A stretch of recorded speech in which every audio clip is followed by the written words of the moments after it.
Good morning and welcome back to Ribbon Candy Hooking. Happy Monday. Happy Monday. Welcome back. I'm Deanna. Good to see you. Almost didn't make it there. That was a narrow one. Happy Monday, Kira. I'm right here. There was some touch and go. Kirsten, thank you for holding down the fort. It has been such a morning, such a morning.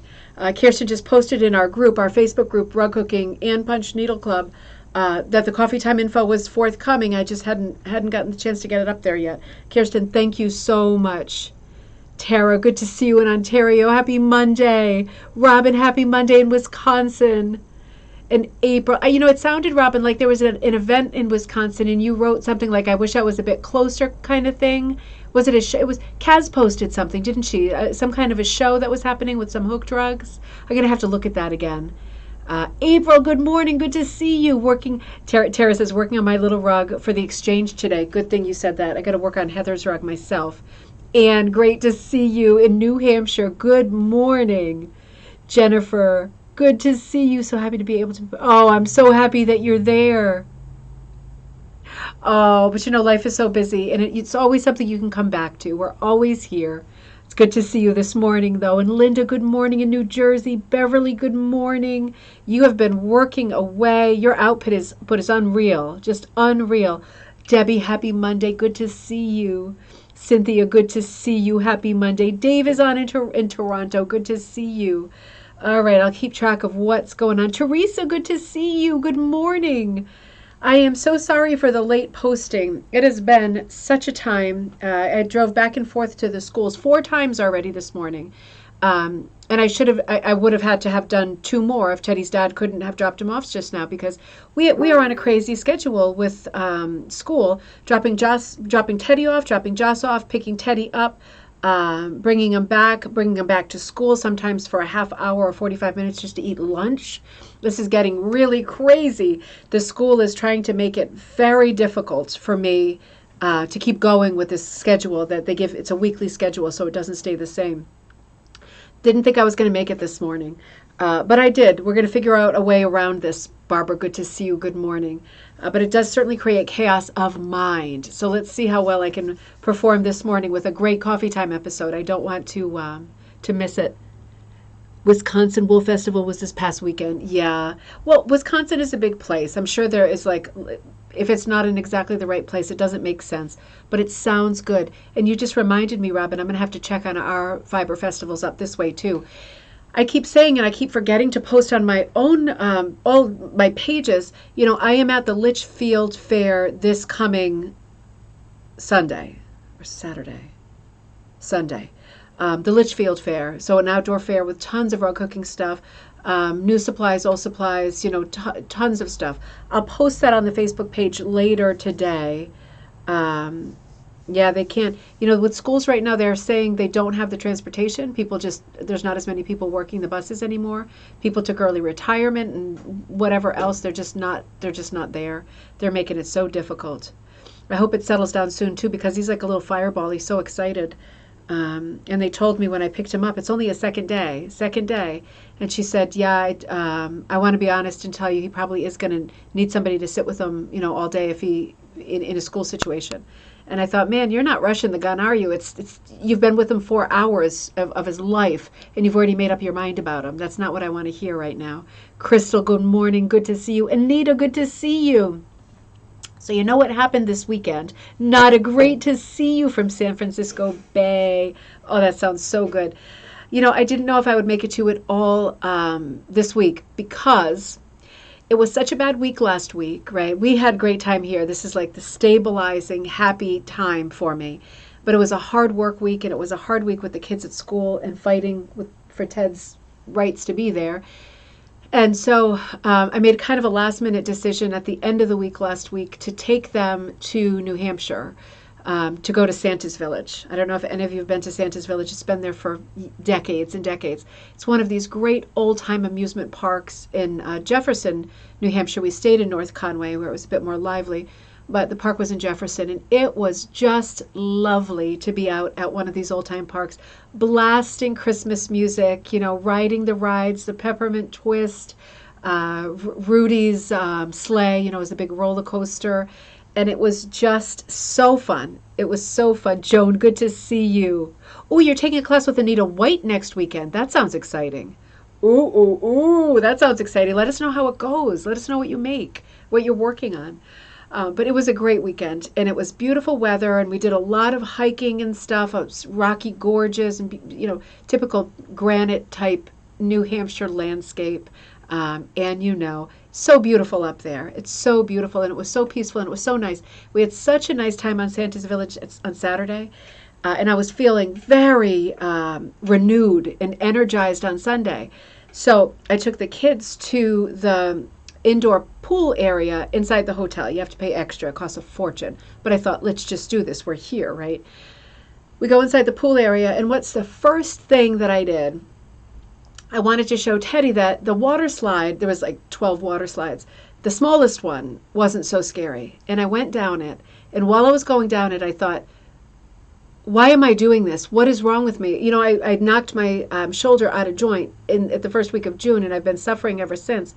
I thought to myself, I'm going to keep my arms down like this, like that. What's that sport in the Olympics when they're in those sleds, right? I thought I'm going to keep my arms down like this. I got to the end of that slide, and it ejected me into deep water, right? It probably was 2 feet deep, but I was well under there. And my arm shot up over my head, and it was so painful that I would say worse than childbirth. This moment of white light, it was the white light that people talk about. And I was in so much pain and so disoriented that I couldn't get out of the water. Like I had this thought, I'm going to drown. I'm going to drown in 2 feet of water because I couldn't tell where the water was and where the ground was. I was so disoriented and in so much pain.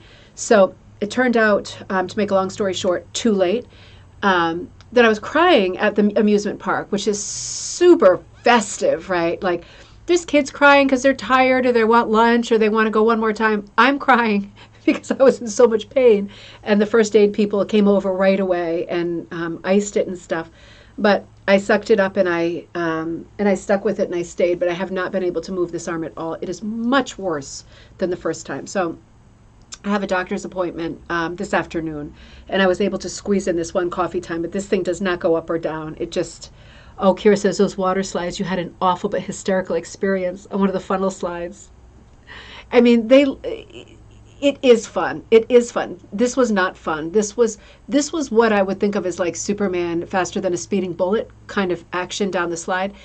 The plus side was I didn't get 1,000 splinters, which you sometimes do on these slides. So that was good. But the bad thing was I think I separated my arm completely from whatever it was once attached to. So in unbelievable pain, unbelievable. It was just unreal, but it was fun. And the one thing I taught Teddy was never get on a water slide. Never. They stayed in the, Jocelyn did, she was fine. They stayed in the splash pool, and there was tons of other stuff to do. But I did not set a good example that day. And I think if there are Darwin Awards for people who survive their stupidness, that maybe I earned one for doing something that stupid. So we'll see what happens. We'll see what happens. But I'm expecting they're going to want me to do some physical therapy or surgery or something. Oh, well, cookie has crumbled. But anyway, it was a great weekend, and I missed seeing you all on Friday night. But it was so, we shot up there and got there on the later side. But it was so nice. They do like campfire with s'mores, and, you know, it's just so old-timey and so nice. Barbara, did you say there's a Santa's Village in, Tara said in Bracebridge, Ontario. Oh, I would love to go to that too. You know, there's a second Santa's Village in New Hampshire that's much smaller, making it confusing that there's two Santa's Villages. But I would like to go to all of them because, you know, most of these parks, as we've said before, are closed from when we were kids, right? They've closed since then. So it's so nice to be able to go when you can go. And I hope that at least Santa's Village is my favorite. At least... you know, I'm hoping it'll be there when my kids have kids and they can bring their kids there. Be really, really nice. But it was super fun. Other than that, I didn't do any rugging or shopping or anything like that. It was all about the kids and getting out. And I was going to take Teddy to see Santa and Joss. She's scared of Santa.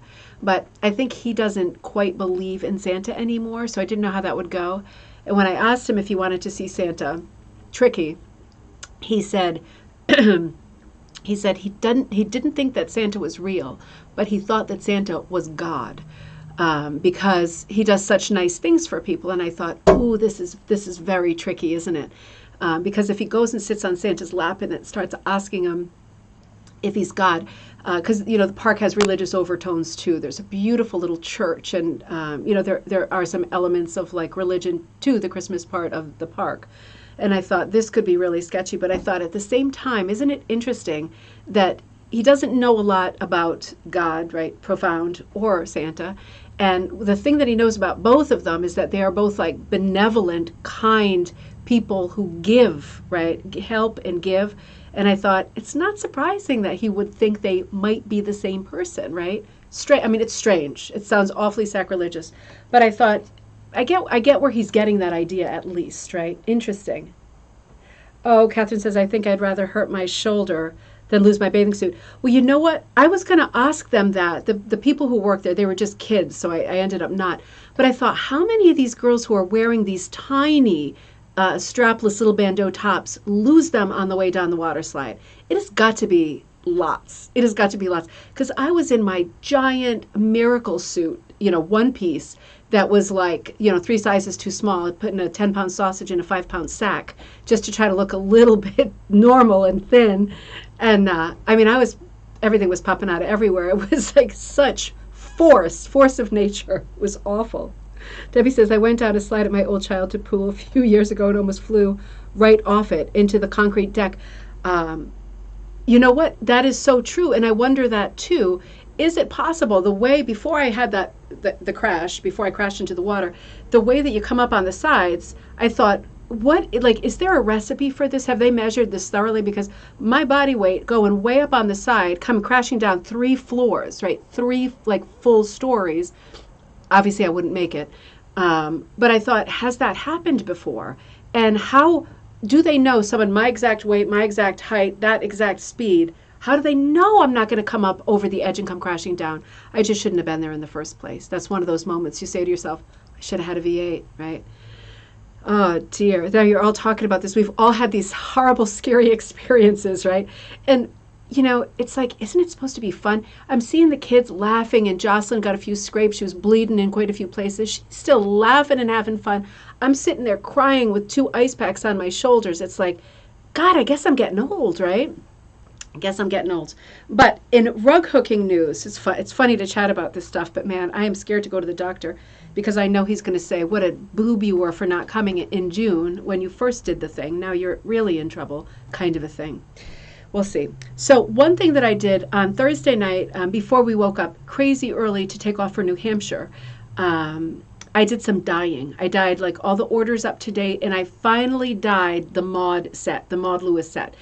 So this month's swatch set, and it's not online yet. I'm going to do that as soon as I'm off the call, before the doctor, off the call. The Maud Lewis set is this set right here. So it's 25 colors. And I just want to remind you, if you didn't do the Maud class and you're not that familiar, Maud Lewis is an iconic Canadian artist. Absolutely beautiful, very sort of naive, traditional folk type painting. And we did a class about her. And we've been talking about her colors, which are for the most part marine paint, right? Exterior paints for houses and marine paints, because she got the leftovers of what other people left and she painted with them. So I was looking through her paintings, to exhaustion, pulling out the colors that she used the most. And they are mostly primary colors because she rarely mixed, if at all. So, yeah, more beautiful wool. Kara, I know, you're done. You're done. Hey, Susie, good to see you. Okay, I can't lift it with that arm. Let's do it this way. There we go. Let's see. So these are the 25 colors. It looks like a full rainbow, but it's really not. Let me do it up here. So it's a lot. There's lots of browns. We got some weird browns down here. This isn't as dark as it looks. Got some very mixed browns. I'll do some good photos for you. But you can see there's some brights. She uses a lot of brights because, again, her palette was a lot of marine paints. That's where her husband went to get a lot of the colors that they ended up using. So it looks like a full rainbow palette. It's really not. It's very specific to doing landscapes and a few houses and a few flowers. So with this palette, will, Kirsten, I'll send one to you. With this palette, there will be, again, I'm reinstating the mystery pattern on fiber tape. So you will be getting a mystery pattern on fiber tape, and it will be a play on a Maud Lewis design that I did that you'll immediately think it's Maud Lewis design, but I'm going to make it, I've already done it, a little bit different, and it has sort of autumn/Halloween overtones, if you choose to do it. That comes free with a set of 25 swatches, and they're 13 by 3, the swatches, so they're extra large swatches, and a mystery pattern. So whoever is the first person to receive the mystery pattern, you can feel free to post it in the group, and other people will see. It's not a spoiler alert, it just means that it's time. So this is going to be a very nice set. I'm also working on a Frida Kahlo set for our upcoming Frida class. Now listen, I know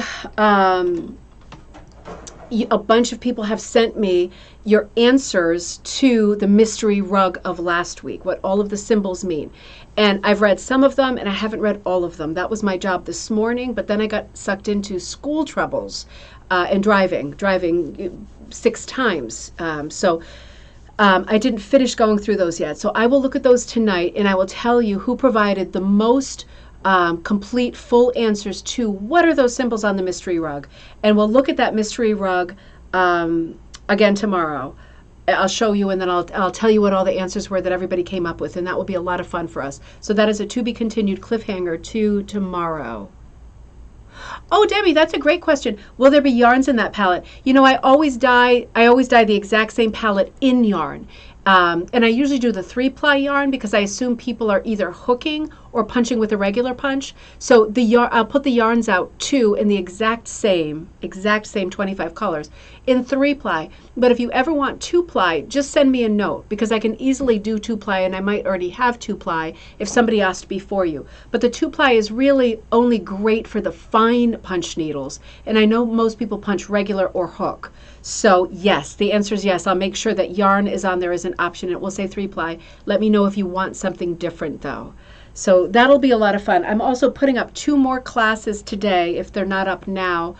2 beginner classes. I haven't been running these for a while. There's 2 dye classes up. There's the Frida Kahlo class coming up, the Design Like, and I'm putting up 2 total beginner classes. One is the Moonlight Moose that I've shown you before.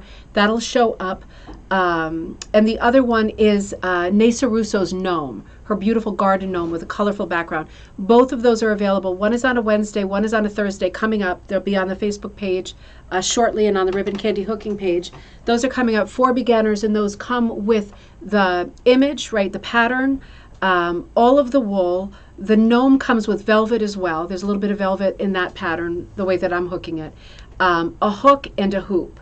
And I think the classes are 85. So there'd be 2-hour classes that come with literally everything that you need to at least get started and see how it goes. And I'm going to be hooking both of those images on those respective days with you. The gnome one day and the Moonlight Moose another day. Garden Gnome and Moonlight Moose. So those are 2 beginner classes that are coming up. If you are just jumping in now and you need something that is going to be a beautiful thing that you can end up using either as a large mug rug or put it on the wall as your first piece. These will be great first pieces. It doesn't have to be plain and boring to be a first piece. You can do something that is truly fantastic that you're going to end up loving.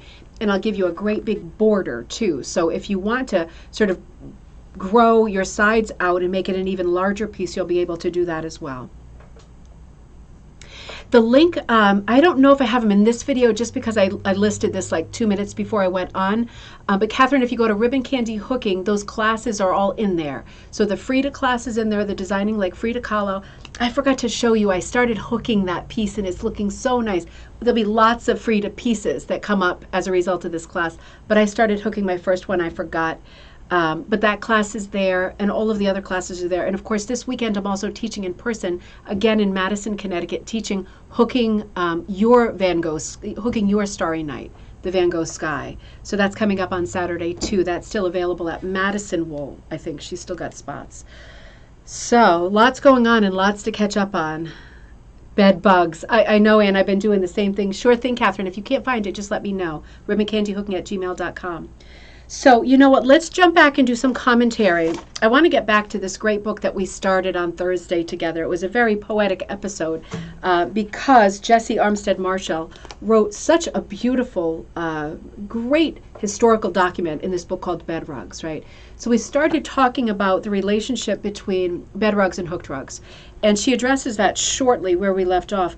But just as a refresher, when we left off, she was talking about what are bed rugs, and remember she hooked a bed rug, and she brought it to the Athenaeum, right, in Hartford, the not Waldorf, I already forgot, Wadsworth Athenaeum in Hartford, Connecticut. And they said to her, this is like the first bed rug that has been made, that's been documented since something like the 1820s or something crazy. So she felt so proud that she was the person who made it and dated it, because unless it's dated, they really can't get the age, right? But she walked us through in the beginning of this book, beautiful introduction, beautiful language, very smart book, well written, just smart. But she's bringing us through in this book, for those of you who love the history part of any textile, bed rugs crosses with rug hooking, but it's not always rug hooking, because the earliest examples of bed rugs are going to be drawn with a needle, as they always say. So using a needle and not using a hook. Who cares? Big deal, right? But there is the distinction, and there lives the distinction in between. But she does great commentary and unbelievable historic research into every kind of rug, whether it be hooked or sewn or drawn in another way, right? Like a shirred rug or whatever, caterpillar rug. But, you know, she's the history in this is super strong. That's the strength of this. This is not a great picture book, only because we're getting mostly black and white pictures, and there's not a ton. They tend to be all the same. I'm not putting it down, but they tend to be all the same kinds of rugs, very sort of Jacobean looking because of their age, right? I mean, these are rugs that people are making up their own patterns, and there's great prestige and great pride in doing that. But because of that, people are looking at the design work of other things they have, like vases, other textiles, slightly older things, and they're copying the motifs that they're seeing. So we are seeing mostly what I would consider to be Jacobean or rugs that have a crewel, C-R-E-W-E-L, that kind of a needlework look, because that was what was known at that time. So she gets into this chapter called Rugs in Early Probate Records, right? So the early inventories for wills, things like that, where people would have recorded things that they owned, right, in terms of who gets them next. Those things are in the early probate records. So she goes through those with a fine-tooth comb, and she comes up with the most extraordinary information. For example, she says, now this is a rabbit's hole, so get ready. Cover your ears if you don't need another rabbit's hole. She says, terms used in describing bedding in early probate record inventories were almost as diverse as the inventory takers.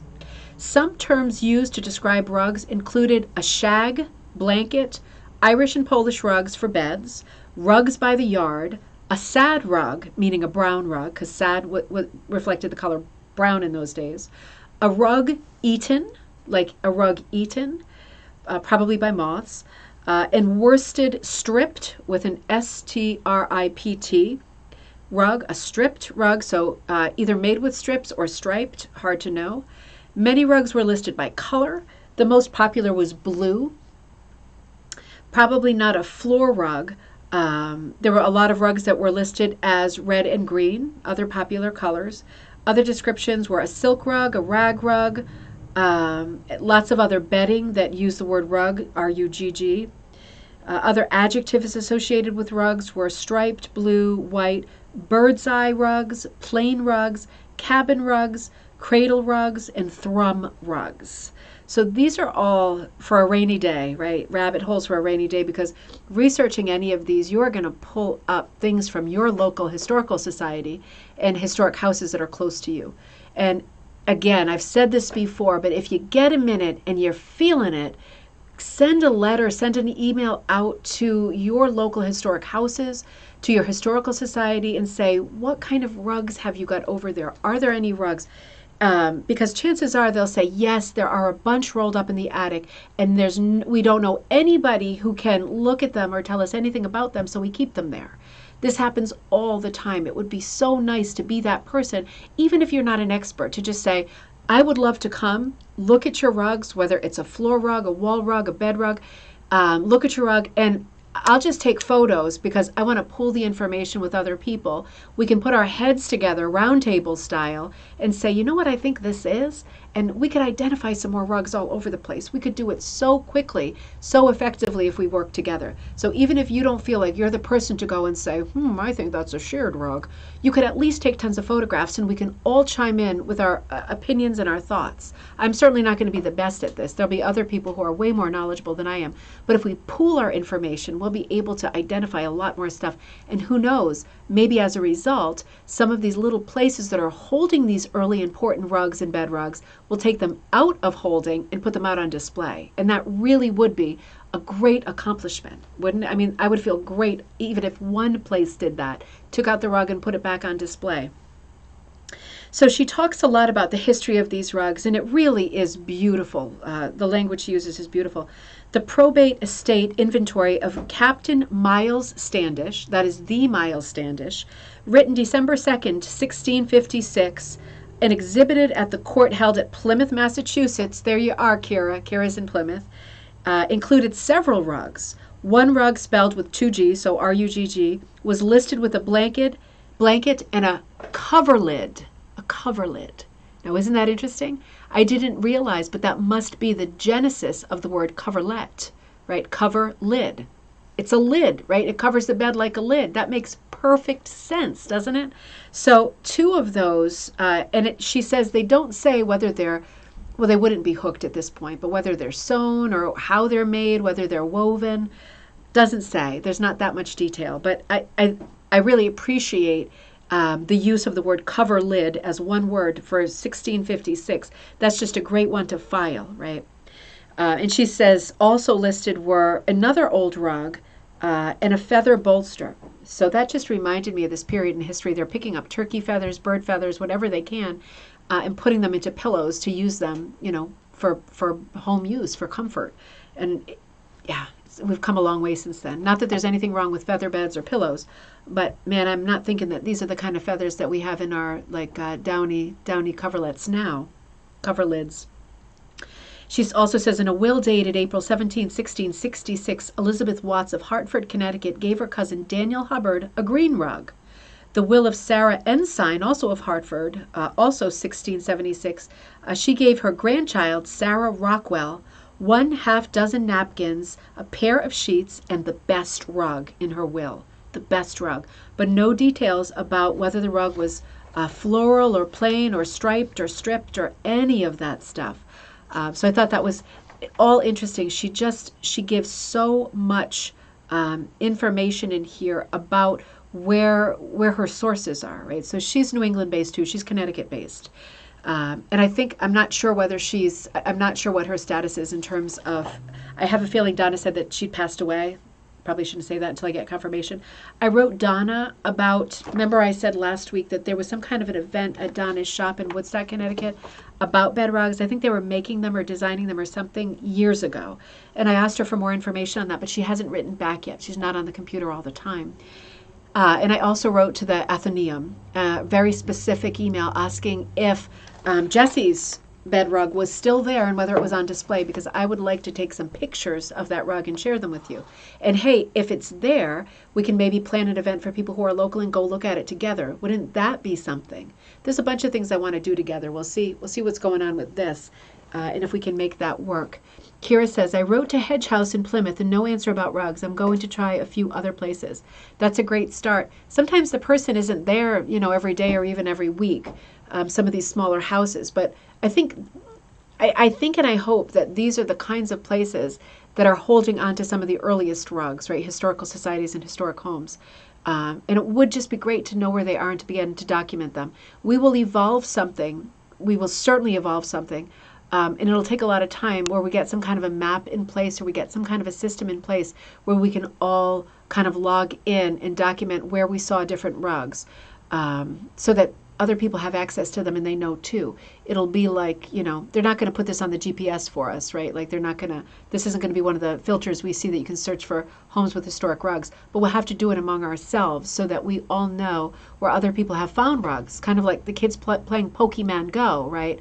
Oh, there's a rug over there. I'm gonna take this side road and take a detour, see if they're open and I can look at that one. It would be wonderful, exactly, Kara, to have a virtual catalog. That would be amazing, a database where we can all put in these rugs all over the place, right? Because there's tons of rugs in England. We know that because of the American Museum there and people making rag rugs. We know there's tons of rugs in Canada. We know there's rugs in South America. They're more 20th century, but we still know they're there. There's lots of places. So I want to return to this because she really goes into such great detail. I want to conclude this in tomorrow's episode, looking at all these beautiful bed rugs. Let's look at a couple images before we log off. What is this? The Sarah. Let me show you a couple images, and then we will see if I can find this one real quick. She's got names for all the rugs, and the names, of course, are based on the maker. For example, the Mary Avery bed rug. 1722 is at the Peabody Essex Museum in Salem, Mass. That is another great museum for the kinds of things we like textiles, early American stuff, a lot of textile crafts, a lot of crossovers. So the top picture is going to be the Mary Avery from 1722. And the bottom one, she doesn't have a year on. She says it's a Welsh single-colored bed rug. So these are black and white photos. These are oldies. That's why if you can find this and take a color picture, that would be great for our virtual catalog. But this is the Mary Avery here, and that's now at the Peabody Museum in Salem. So that should be safe. That should be there. This book was written in 2000, so it wasn't that long ago that we knew it was at the Peabody. And this is the Welsh rug. Now, for her to include this in this book, it just looks like a very plain rug. It's not going to be a woven rug because she's not including that. She's showing us embroidered rugs, like sewn rugs with a needle and hooked rugs. So it would be one of those two things. And all I can say from looking at this very bad picture is that, the bottom rug is from the National Museum of Wales, right? Wales, like Wales, United Kingdom. But she shows us, let me show you a couple more, the Bowne, Bowne bed rug. The top one is going to be at the Colonial Williamsburg Foundation, so that should be safe. And the bottom one is the Esther Lyman rug, which is at the Connecticut Historical Society. I think I'll write to them too because I have a good line open with the people there. I'm always talking to them about rugs and stuff. So the top one is in Colonial Williamsburg, and the bottom one, the Esther Lyman, is at the Connecticut Historical Society. I'll chase that one down for us in the next day or two. So this is the one that's at Williamsburg. Oh, Carol, I saw you wrote something good there. And you see, they do have this crewel sort of design, C-R-E-W-E-L, right? Not mean, but embroidered with uneven stitches, crewel. And then this beautiful one that is at the Hartford Historical Society. So I can jump on that one. I can attack them with this one. We can find more on that one for sure. Beautiful colors. We just need these images in color, don't we? We need to actually see the rug and take a photograph of it, document it that way. So Carol said, American Quilt Study Group, AQSG, has just that kind of electronic system to record antique quilts. It's an amazing website. That's what we need, isn't it? That's what we need. I'm it sounds super lazy, but I don't know if I'm the person to put that kind of database together. I am a total crookanucka when it comes to being able to do anything on the computer. But I will give it a shot because it's time for us to start doing that, I think. It's time for us. Even if we just enter, like, I know that there were a couple of rugs that were once at the Florence Griswold Museum in Old Lyme, Connecticut, and I've written to them and they haven't written back a long time ago, so I'm going to rattle their cage again. But in the meantime, I would want to enter that with a question mark. Like I've seen in a book from like the 1940s, 1950s, two really exquisite hooked rugs in photographs of the house, but they're not there now because I go to that house often. They're not there now. So where are they? Like, do you know where they are? Fair question, right? We are chasing history here. So I would even want to enter something like that, something that is not a finite answer, but a question mark, because maybe somebody else says, you know what, I live in the same town. I'm going to just run over and speak to them in person and see if we can get some joy on the subject of the two missing rugs, right?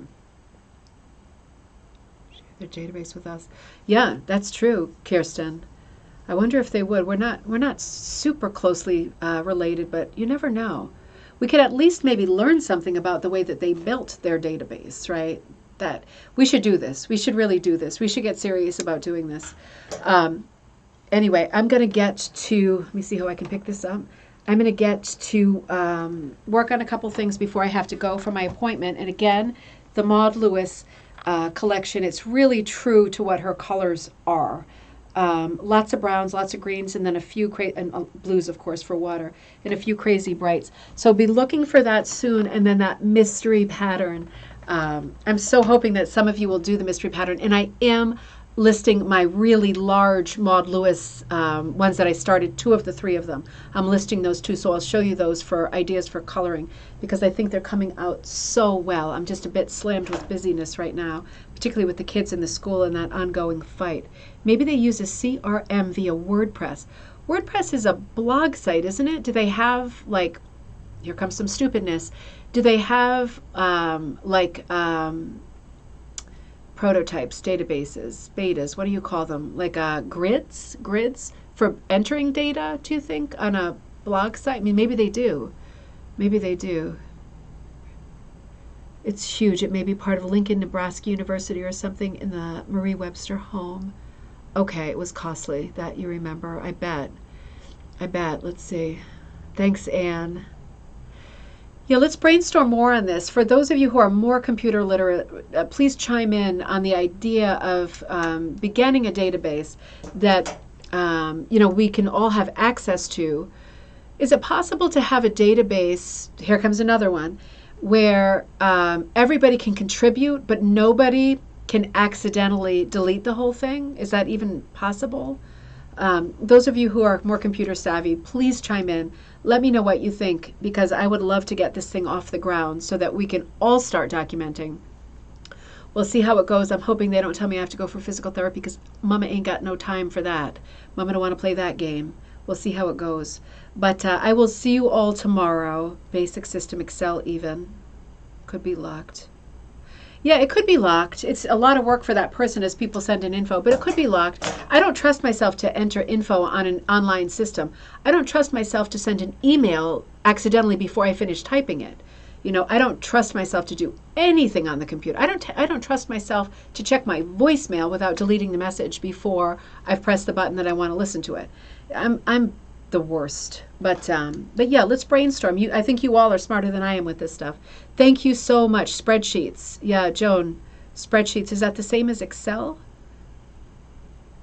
We can always put a document up in the Facebook group for those of you who use Facebook.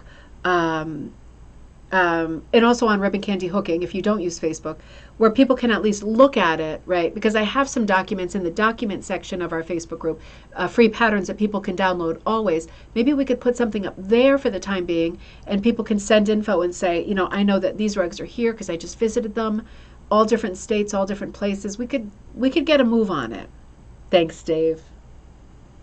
Oh, Kirsten, something like Wikipedia might work. You're absolutely right. You're absolutely right.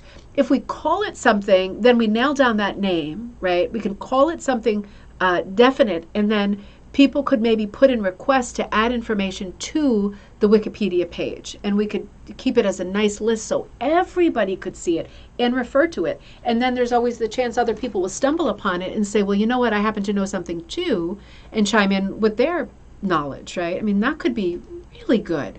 I like that. I like that one a lot. Okay, I will see you tomorrow, and thank you for the good wishes and all that. I'm hoping it's going to go well. We'll see how it goes. As long as they don't, separate it with a chainsaw, Twilight Zone episode style, then I'll probably be happy. I just don't want to waste any more time on stupid stuff like pain and injuries. Great idea. We will touch base tomorrow, and tomorrow I will come up with the answer as to who got the most sort of progress with identifying all of those mystery symbols on the mystery rug. So we'll do that tomorrow, and we'll end our episode on bed rugs. I'll see you all tomorrow, same time, same place, noon Eastern Standard Time.